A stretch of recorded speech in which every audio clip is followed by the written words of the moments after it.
ಏನೇನೆಲ್ಲ ಟಿವಿಯಲ್ಲೆಲ್ಲ ಹೇಳ್ತಿದ್ರ ಅದು ಎಂತಕ್ಕೆ ಹಂಗೆ ಹೇಳಿದ್ರೆ ಏನಂತ ನಂಗೆ ಗೊತ್ತಿಲ್ಲ. ಆದ್ರೆ ಅವಳು ಮಗಳು ಹೇಳ್ಕೊಟ್ಟಿದ್ರಿಂದ ಅವಳು ಹಂಗೆ ಹೇಳಿದ್ರು. ಅವಳ ಮಗಳು ಹಿಂದ್ಗಡೆನೆ ಇದ್ದಾಳೆ. ಅದಕ್ಕೆ ಅವ್ರು ಹೇಳ್ಕೊಟ್ಟಂಗೆ ಅವ್ರು ಹೇಳಿದ್ರು ಅಷ್ಟೇ. ಅವ್ರು ಇದುವರೆಗೂ ಮನೆ ಜವಾಬ್ದಾರಿ ಒಂಚೂರು ಏನೂ ತಗೊಂಡಿಲ್ಲ, ಇದುವರೆ ತನಕ ತಗೊಂಡಿದ್ದಿಲ್ಲ. ಎಲ್ಲೋ ಕೆಲಸ ಮಾಡ್ತೇನೆ ಅಂತ ಹೋಗೋದು, ಏನೋ ದುಡ್ದಿದ್ರು ತೆಗೆದು ತಗೊಂಡೋಗಿ ಅವ್ರ ಮಗಳ ಮನೆಗೆ ಕೊಡೋದು. ಅವ್ರು ಆಸ್ತಿಗೋಸ್ಕರ ಮಗಳು ಈ ತರ ಎಲ್ಲ ಅಪ್ಪನ ತೆಗೆದು ಅಪ್ಪನಿಗೆ ಈ ರೀತಿ ಎಲ್ಲ ಹೇಳ್ಕೊಟ್ಕೊಂಡು ಕೊಟ್ರು. ಮತ್ತೆ ನಮ್ಮ ಮನೆ ಮಕ್ಳಿಗೆ ಓದಿಸೋದಾಗ್ಲಿ, ಓದಿಸೋದ್ ಬೇಡ, ನೀನ್ ಯಾಕೆ ಓದಿಸ್ಬೇಕು, ಕೆಲ್ಸಕ್ಕೆ ಹಾಕ, ಸಾಕಲ್ಲ, ಒಂದು 7ನೇ ಕ್ಲಾಸ್ ಕಲ್ತ್ಕೊಂಡು ಕೆಲ್ಸಕ್ಕೆ ಹೋಗ್ಲಿ ಅಂತ ಅವ್ರು ಹೇಳ್ತಿದ್ರು. 3 ಹೆಣ್ಮಕ್ಳು ಯಾರಿಗೂ ಅವ್ರು ಓದಿಸಿದವರಲ್ಲ, ಕಲ್ಸಿದವರಲ್ಲ, ಏನು ಜವಾಬ್ದಾರಿಯೇ ತಗೊಂಡವರಲ್ಲ. ಆ ಕಾಲದಲ್ಲಿ 1-2 ಲಕ್ಷ ರೂಪಾಯಿಗೆ ಒಂದೂವರೆ ಲಕ್ಷದಲ್ಲಿ ಮನೆ ಆಗಿತ್ತು. ಆವಾಗ ಕಟ್ಟಿದ ಮನೆ ಅದ ಒಂದು 5,000 6,000. ಈಗ ಮೊನ್ನೆವರೆಗೆ ಒಂದು 6,000 ಬರ್ತಿತ್ತು. ಈಗ ಆ ಮನೆಯಲ್ಲಿ ನಮ್ದು ಬಿದ್ದೋಯ್ತು. ಈಗ ಈ ಮನೇಲಿ ಬಂದಿತ್ತು. ನಾವು ಅದನ್ನ ಇವಳು ಏನೆಲ್ಲ ಹೇಳ್ಕೊಟ್ಟು ಅಪ್ಪನ ಹತ್ರ ಹೇಳ್ತಿದ್ದಲ್ಲ. ಅವಳಿಗೆ ನಿಜವಾಗಿ ಅವ್ರಿಗೆ ಮಾತಾಡಕ್ ಬರೋದಿಲ್ಲ. ಅವ್ರಿಗೆ ಒಂಥರ ಮಾನಸಿಕ, ಎಲ್ಲೆಲ್ಲ ಹೋಗಿ ಎಲ್ಲಿ ಹೋದ್ರು ಎಲ್ಲಿ ಬರ್ಬೇಕು, ರಾತ್ರಿ ಕಳ್ಸಿದ ಹೋಗೋದು, ರಾತ್ರಿಗೆ ಮನೆ ಬಿಟ್ಟು ಹೋಗೋದು, ನಿದ್ರೆ ಕಣ್ಣಲ್ಲಿ ಮರಳು ತರ ಮಾತಾಡೋದು, ಏನೆಲ್ಲ ಮಾತಾಡ್ತಾರೆ. ಆದ್ರೆ ಅವ್ಳು ಹೇಳ್ಕೊಟ್ಟಿದ್ರಿಂದ ಈ ತರ ಮಾತಾಡ್ತಿದ್ದಾರೆ. ಕೆಲ್ಸಕ್ಕೆ ಹೋದ್ರೆ ದುಡ್ದ್ರೆ ತಗೊಂಡೋಗಿ ಮಗಳು ಮನೆ ಕೊಡೋದು. ಇವಳು ಗಂಡ ದುಡ್ದು ನಾನು ಚೂರ್ಪಾರೇನ ಬಾಡಿಗೆ ಬಂದಿದ್ದೆಲ್ಲ ಇದೆಲ್ಲ ಹಣ ಸೊಸೈಟಿಲಿ ಇಟ್ಟಿದ್ದೆ, ಅವಾಗ ಸೊಸೈಟಿಲಿ ಇದ್ದ ಅಂತ ನಂಬಿಕೆ ಮೇಲೆ ಅವನ ಸೊಸೈಟಿಲಿ ಇಟ್ಟಿದ್ದಿದೆ. ಅದನ್ನು ತೆಗೆದು ತಗೊಂಡೋಗಿ ಅವಳು ಮಗಳಿಗೆ ಅವಳ ಹೆಂಡತಿಗೆ ತಗೊಂಡೋಗಿ ಕೊಟ್ಟ. ನನ್ ಗಂಡ ದುಡ್ಡು ತಗೊಂಡೋಗಿ ಅವರಿಗೆ ಕೊಡ್ತಾರೆ.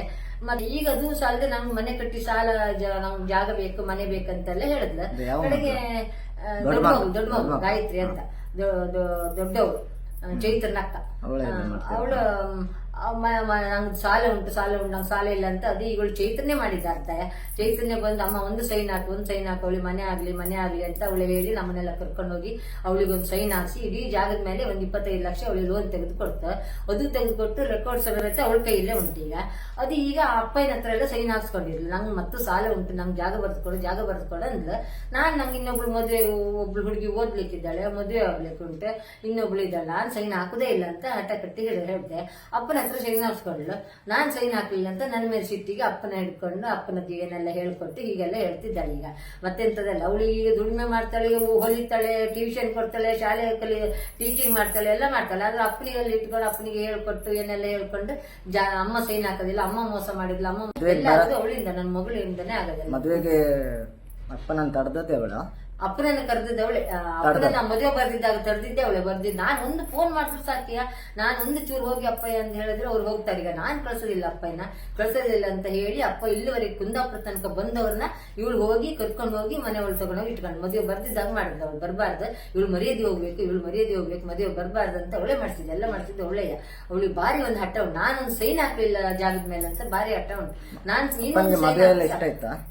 ಅಪ್ಪನಿಗೆ ಮದುವೆ ಅಂದ್ರೆ ಬಾರಿ ಇಷ್ಟ ಆಯ್ತು, ತುಂಬಾ ಇಷ್ಟ ಆಯ್ತು ಅವರಿಗೆ. ಅವ್ರಿಗೆ ಮದುವೆ ಬರುವಾಗ ಕಟ್ಟಿಗೆ ಮನೆಗೆ, ನರಿಗುಡ್ಡೆ ಮನೆ ಅಂತ ನಮ್ಮ ಕುಟುಂಬದವ್ರ ಮನೆ ಉಂಟು. ಅವರು ದೊಡ್ಡಪ್ಪ ಅವ್ರ ಮನೆ ಅದ. ಅವ್ರ ಮನೆಗೆಲ್ಲ ಬಂದು ಮದುವೆ ಕಾಗದ ಎಲ್ಲ ಖಾಲಿ ಆಯ್ತು. ನೀವು ಕಟ್ಟಿಗೆ ಮನೆ, ನರಿಗುಡ್ಡೆ ಮನೆ ಅಂತ ಕುಂದೇಶ್ವರ ದೇವಸ್ಥಾನ ಹತ್ರ ಅವ್ರ ಅಕ್ಕದಿರ ಮನೆ ಅದು, ದೊಡ್ಡಪ್ಪನ ಮಗಳ ಅಕ್ಕದಿರ ಮನೆ. ಅಲ್ಲಿ ಬಂದು ನೀವು ಬನ್ನಿ, ಮದುವೆ ಬನ್ನಿ, ಕಾಗದ ಎಲ್ಲ ಖಾಲಿ ಆಯ್ತು, 9ನೇ ತಾರೀಕಿಗೆ ಕಮಲಶಿಲೆ ದೇವಸ್ಥಾನದಲ್ಲಿ ಮದುವೆ ಉಂಟು ಬನ್ನಿ ಅಂತ ಹೇಳಿ ಇಲ್ಲೆಲ್ಲವ್ರಿಗೆ ಹೇಳಿ ಮನೆ ಪೇಂಟಿಂಗ್ ಮಾಡುವಾಗ ನಿಂತು ಪೈಂಟ್ ಮಾಡಿಸಿ ಹೋಗಿದ್ದಾರೆ. ಆವಾಗ ನಾವು ಮದುವೆಗೆ ಅವ್ರಿಗೆ ಇಷ್ಟು ಸಲ ಕರೆದಿದ್ರು. ನಾನು ಗುರುವಾರ ಬೆಳಿಗ್ಗೆ ಬರ್ತೇನೆ, ಅಷ್ಟರ ತನಕ ಬರಕ್ ಆಗಲ್ಲ ನಂಗೆ, ಗುರುವಾರ ಬೆಳಿಗ್ಗೆ ಬರ್ತೇನೆ ಅಂತ ಹೇಳಿ ಬಂದವ್ರನ್ನ ಇವಳು ಬಂದು ಕರ್ಕೊಂಡು ಹೋಗಿ ಮಾಡಿಸಿದ್ದಾಳೆ. ಎಲ್ಲ ಮಾಡಿಸಿದ್ದು ದೊಡ್ಡ ಮಗಳಿಂದಾನೇ ಆಗಿದೆ ಪೂರ.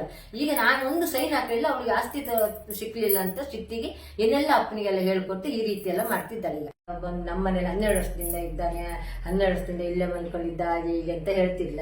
ಇಲ್ಲಿ ಇದ್ದಾರೆ ಅಂತ ಇಲ್ಲ, ಕೆಲವರಿಗೂ ಇಲ್ಲಿದ್ದವ್ರಿಗೆ ಗೊತ್ತುಂಟು. ಅವ ಇಲ್ಲಿ ಬಂದವನು ಎಲ್ಲ ಬರ್ತಿದ್ದ, ಬಂದು ಹೋಗ್ತಿದ್ದ, ನಿಲ್ತಿರ್ಲಿಲ್ಲ.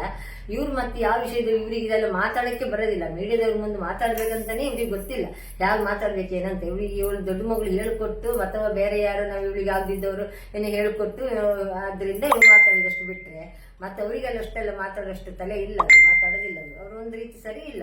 ಅವ್ರು ಯಾವ ಜವಾಬ್ದಾರಿ, ಒಂದು ಹೆಣ್ಮಕ್ಳು 3 ಹೆಣ್ಮಕ್ಳು ಇವ್ರು ದೊಡ್ಡವಳದಿಂದ ಹಿಡಿದು ಅವಳಿಗೆ ಓದಿಸೋದಾಗ್ಲಿ ಮದುವೆ ಮಾಡೋದಾಗ್ಲಿ ಯಾವ ವಿಷಯದಲ್ಲೂ ಅವ್ರು ಇದುವರೆಗೂ ಒಂದು ಜವಾಬ್ದಾರಿ ತಗೊಂಡವರಲ್ಲ.